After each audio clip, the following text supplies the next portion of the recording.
dia muito especial para a torcida cruzeirense, há tanto tempo distante do time, com bastante sofrimento, é verdade, nos últimos tempos, mas tendo a oportunidade hoje de se reencontrar com o Cruzeiro de sentir de novo o calor da torcida e que isso seja mais um gás para o Cruzeiro tentar buscar um retorno que tem que ser quase que perfeito para buscar e sonhar com o acesso à Série A. Cruzeiro e Confiança, a partir das 9 da noite aqui na Itatiaia, a gente vai acompanhar e trazer tudo para vocês, desde já acompanhando a ida do torcedor para o estádio nas nossas redes sociais, pelo Twitter, pelo Instagram. Acompanhe tudo da Itatiaia, que vai acompanhar o torcedor cruzeirense nessa noite. Para falar dos times, Cruzeiro e Confiança, chegando Samuel Venâncio e Rubem Júnior. Depois a gente vai falar com o Thiago Reis e a prestação de serviços da Itatiaia. Começando com você, Samuel, um dia que começou com boas notícias também fora do campo, Samuca. Boa noite. É isso, Léo. Boa noite para os amigos ligados aqui na turma do bate-bola. E uma informação importantíssima, a gente desde o meio da tarde já trazendo todos os detalhes aqui na Itatiaia, porque o Cruzeiro pagou hoje aquela que era a dívida da FIFA que o torcedor mais temia. E quando se falava em dívida na FIFA, vinha logo a pergunta do torcedor: mas a do Denilson, essa pode implicar em rebaixamento? Como que tá essa situação? E hoje veio o comunicado, o presidente Sérgio Santos Rodrigues anunciando o pagamento desta dívida do Denilson. O Cruzeiro até postou no site: Cruzeiro Esporte Clube comunica pagamento da dívida do atleta Denilson junto ao Al-Wahda dos Emirados Árabes. Lembrando que o Cruzeiro perdeu 6 pontos no ano passado e agora a punição era rebaixamento. Então, por isso o torcedor tinha esta preocupação. E a Itatiaia avançou nos detalhes como o Cruzeiro levantou o recurso para quitar não só essa dívida, mas também outros pagamentos foram feitos ao longo desta sexta-feira. E a Itatiaia apurou o seguinte: o Cruzeiro finalmente vendeu a sede Campestre 2, ali um estacionamento em frente ao Clube Campestre, na Rua das Canárias. Então o Cruzeiro já tinha a aprovação por parte do Conselho desde o ano passado e agora conseguiu levantar cerca de 13 milhões de reais. O Cruzeiro pagou 8 milhões de reais ao Al-Wahda pelo empréstimo do Denilson, toda aquela dívida, 850 mil euros, 5 milhões de reais, isso com multas, com juros, isso tudo, 8 milhões de reais. O Cruzeiro pagou, tinha uma penhora de um acordo do atacante Soares, que jogou no Cruzeiro em 2009, se não me engano, e teve que pagar também quase 2 milhões de reais. E a outra parte foi para a Procuradoria-Geral da Fazenda Nacional. O Cruzeiro fez aquela transação tributária no final do ano passado, que teve um desconto importantíssimo. Então o Cruzeiro antecipou algumas parcelas, quase 3 milhões de reais deste valor. Esse valor foi repassado então para a Procuradoria-Geral da Fazenda Nacional, a PGFN. Então o Cruzeiro resolve problemas importantes e, claro, Léo, essa notícia de pagar o Denilson já deixa o torcedor do Cruzeiro com um certo alívio para a sequência da instituição, da temporada, porque se vem a punição de um rebaixamento agora, e eu até apurei mais detalhes, o time lá estava difícil de receber, Léo. Ninguém estava achando pessoal, qual conta que mandava o dinheiro. Então, teve até essa dificuldade, mas tudo certo e o Cruzeiro fez o pagamento então nesta sexta-feira. É uma ótima notícia, o Cruzeiro precisa sim começar a produzir estas notícias boas, em busca da sua credibilidade de novo, credibilidade perante os outros times, perante a FIFA, perante o mercado, né? O Cruzeiro precisa sim pagar suas dívidas, entrar num ciclo virtuoso e sair do ciclo vicioso que ele esteve nos últimos anos. É uma notícia importante e que não seja a primeira, porque o Cruzeiro ainda tem muita conta para pagar, muita coisa para acertar, que a direção continue trabalhando bastante, porque tem muita coisa para ser feita. Também tem muita coisa para ser feita dentro do campo, porque é preciso um retorno quase que perfeito para chegar à Série A, Samuel Venâncio.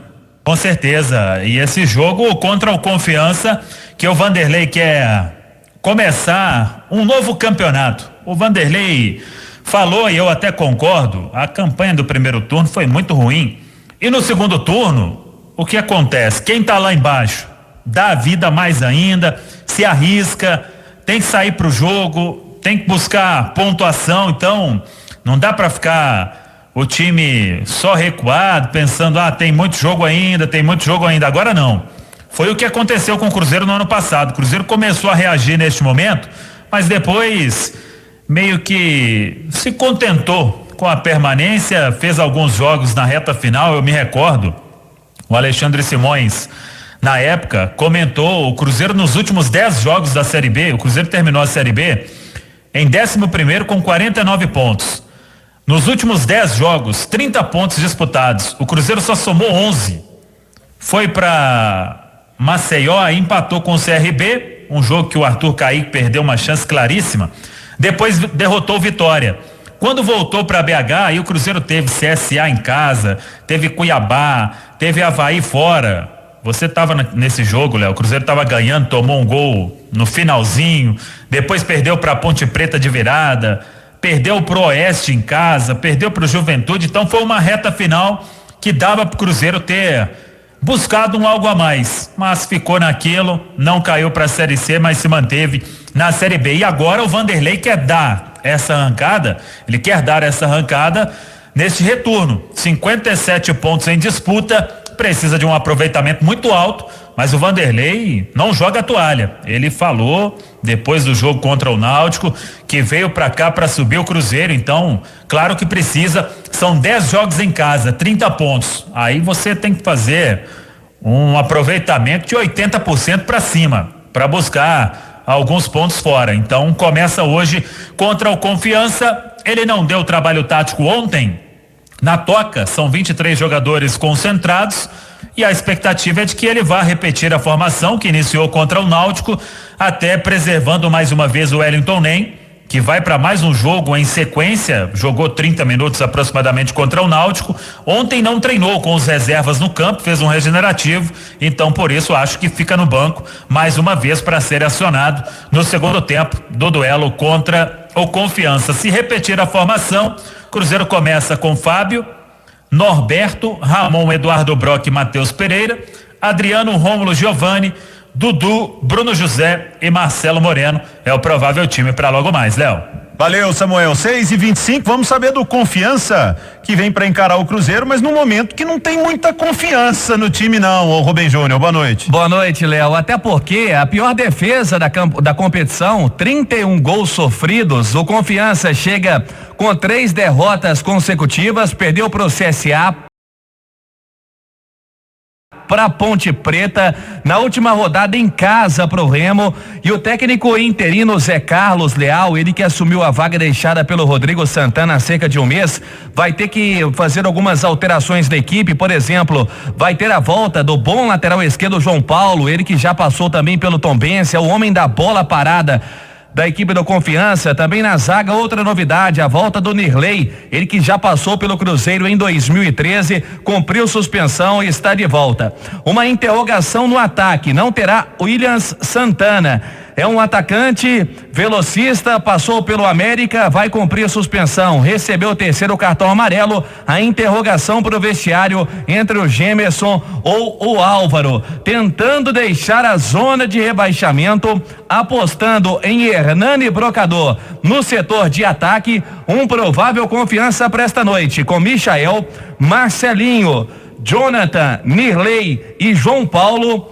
O meio campo com Serginho, passou pelo Atlético, Madson e Álvaro ou Gemerson. O ataque, Luigi, bom jogador, revelado pelo Corinthians, Robinho e o Hernani Brocador, velho conhecido do futebol brasileiro. É o Confiança que deixa o Hotel Mercury por volta das 8 da noite, Léo. Valeu, Rubens Júnior, 6:26. Agora vamos saber do torcedor cruzeirense que vive uma expectativa muito grande de retornar ao Mineirão. Thiago Reis sempre lado a lado com a torcida, trazendo informações importantes. Boa noite, Thiago. Boa noite, Léo Figueiredo, boa noite aos ouvintes da turma do bate-bola, aqui Pampulha, 6h27, a ansiedade é grande, os primeiros torcedores já chegando, e aquele pedido de sempre, né, Léo, para que o torcedor não só chegue cedo, mas que entre no estádio também o quanto antes, assim que os portões forem abertos. Léo Figueiredo, alguns torcedores fizeram um exame, é aquele exame de antígeno, né, que faz com o sangue, furinho na pontinha do dedo, isso gerou grande repercussão à tarde. É importante ressaltar, a prefeitura fez essa questão de ressaltar com o protocolo não permite que esse exame dê acesso ao torcedor. Então, se você fez esse tipo de exame, você tem que ir para o Mineirão, passa numa farmácia aí no meio do caminho e faz o exame de RT-PCR, que é aquele do cotonete, né? Para que você possa ter acesso ao estádio. A venda de ingressos ainda continua. O torcedor pode comprar o ingresso, aquele torcedor que é sócio. Venda online sempre tem problema, né? Hoje mesmo recebi ligações, aquela direct de torcedor reclamando a respeito da dificuldade para conseguir, mas ela tá rolando, torcedor pode comprar o seu ingresso ainda. Vamos trazer um convidado aqui na turma do bate-bola, 6h28, diretor do Cruzeiro, Rodrigo Moreira, para falar das providências que foram feitas pelo clube, da expectativa, né? Um dia muito especial, muito importante, o reencontro do Cruzeiro com o seu torcedor, o primeiro encontro no ano do centenário, né?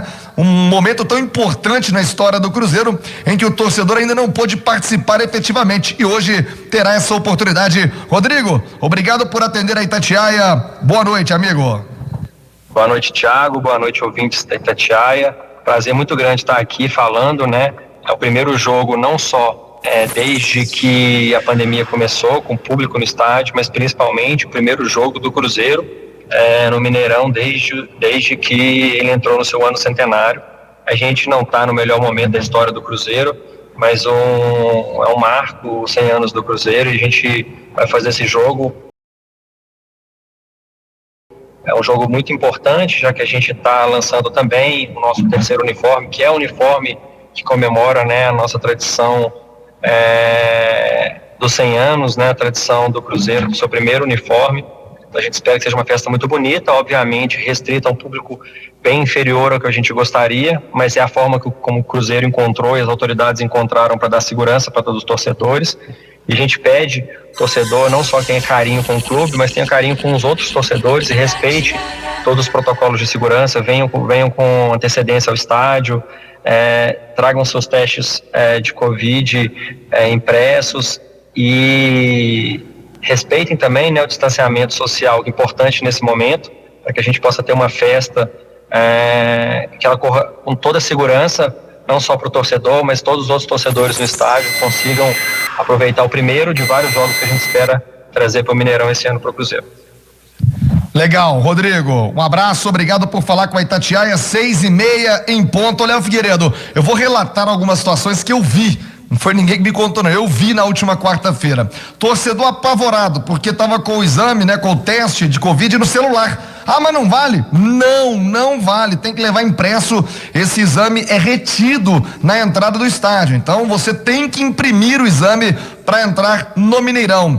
Outra coisa que eu vi de perto, muita gente, mesmo sem ingresso, querendo participar da festa, foi pro entorno do Mineirão na última quarta-feira. Hoje, o isolamento é bem maior, então você que não tem ingresso não conseguirá chegar às imediações do Mineirão. Então, se você não tem ingresso, não adianta ir para a porta do estádio, que hoje você não terá acesso. Aliás, se não tem ingresso, o melhor é ficar em casa, aproveitar o jogão na Itatiaia. Léo Figueiredo, de que tenhamos um público hoje entre 7 e 9 mil torcedores presentes no Mineirão. Repito, chegue o quanto antes e entre. A ideia, inclusive, que o torcedor entre antes das 9 horas da noite. Não deixar para os últimos 30 minutos, que foi justamente onde deu gargalo quarta-feira e formou aglomeração. É a Itatiaia também, com o torcedor do Cruzeiro, Léo. Sempre, Thiago Reis, 6h32 pra gente arrematar informações do jogão, Cruzeiro contra o Confiança, 9h30, nossa jornada esportiva a partir das 9, mas desde já nas nossas redes sociais bombando todas as informações, o Cruzeiro precisa de um retorno quase que perfeito para chegar à Série A. Alexandre Simões, boa noite. Boa noite, Léo, exatamente, eu diria até que perfeito, porque o Coritiba, que foi o melhor time do turno, né, terminou na primeira colocação, marcou 36 pontos. Se o Cruzeiro repetir a campanha do Coxa, não tem o acesso. Então o Cruzeiro precisa ser melhor do que o Coritiba foi no turno, neste retorno, marcar aí por volta aí de 39, 40 pontos no mínimo, isso em 57, para poder sonhar com o G4. É uma tarefa muito complicada, mas concordo com o Luxemburgo, precisa de otimismo, mas é muito difícil o Cruzeiro chegar a esse acesso. E esse otimismo passa por uma grande campanha no retorno, principalmente em casa. O Cruzeiro começa essa luta hoje à noite. Ainda repercute na CBF a bronca dos clubes da Série B pelo fato do Cruzeiro ter público hoje no Mineirão. Boa noite, Wellington Campos. Continua rendendo, viu, meu querido Leon Figueiredo? Muito boa noite para você, para os amigos da Itatiaia. Aqui no Rio, a CBF ainda não se manifestou. E então vamos explicar para o torcedor do Cruzeiro o que está acontecendo. Ontem foi o Botafogo que emitiu nota oficial repudiando a atitude do Cruzeiro de colocar público. Hoje, o Guarani também se manifestou através de nota oficial, dizendo que o Cruzeiro faltou com respeito com os demais clubes participantes da Série B a partir do momento que ele foi ao STJD para colocar público. O Guarani entende que o Cruzeiro também estará tendo um desequilíbrio técnico a seu favor. E a Associação Nacional de Clubes de Futebol emitiu nota repudiando, através do seu presidente Francisco José Batistotti, que é o presidente também do Avaí, a situação envolvendo o Cruzeiro de colocar público a partir de hoje no Mineirão, e mandou uma carta para a CBF pedindo para a CBF tomar todas as medidas necessárias para evitar que quaisquer jogo do campeonato contrarie decisões tomadas no Congresso Técnico de março. Em nome do respeito aos 19 clubes que disputam o Campeonato Brasileiro da Série B de 2021, suspenda a realização do jogo número 194, que é Cruzeiro e Confiança, visando a manutenção do equilíbrio técnico da competição. A CBF ainda não se manifestou, e o que eu pude apurar é o seguinte, viu, Léo? Que se a CBF suspender a partida, pode significar uma desobediência à decisão do STJD e acarretaria problemas sérios para a Confederação Brasileira de Futebol. Então, tudo indica que a CBF não acatará o pedido da Associação Nacional dos Clubes de Futebol, e Cruzeiro e Confiança acontecerá com público esta noite aí no Mineirão, mesmo desagradando os outros 19 clubes participantes.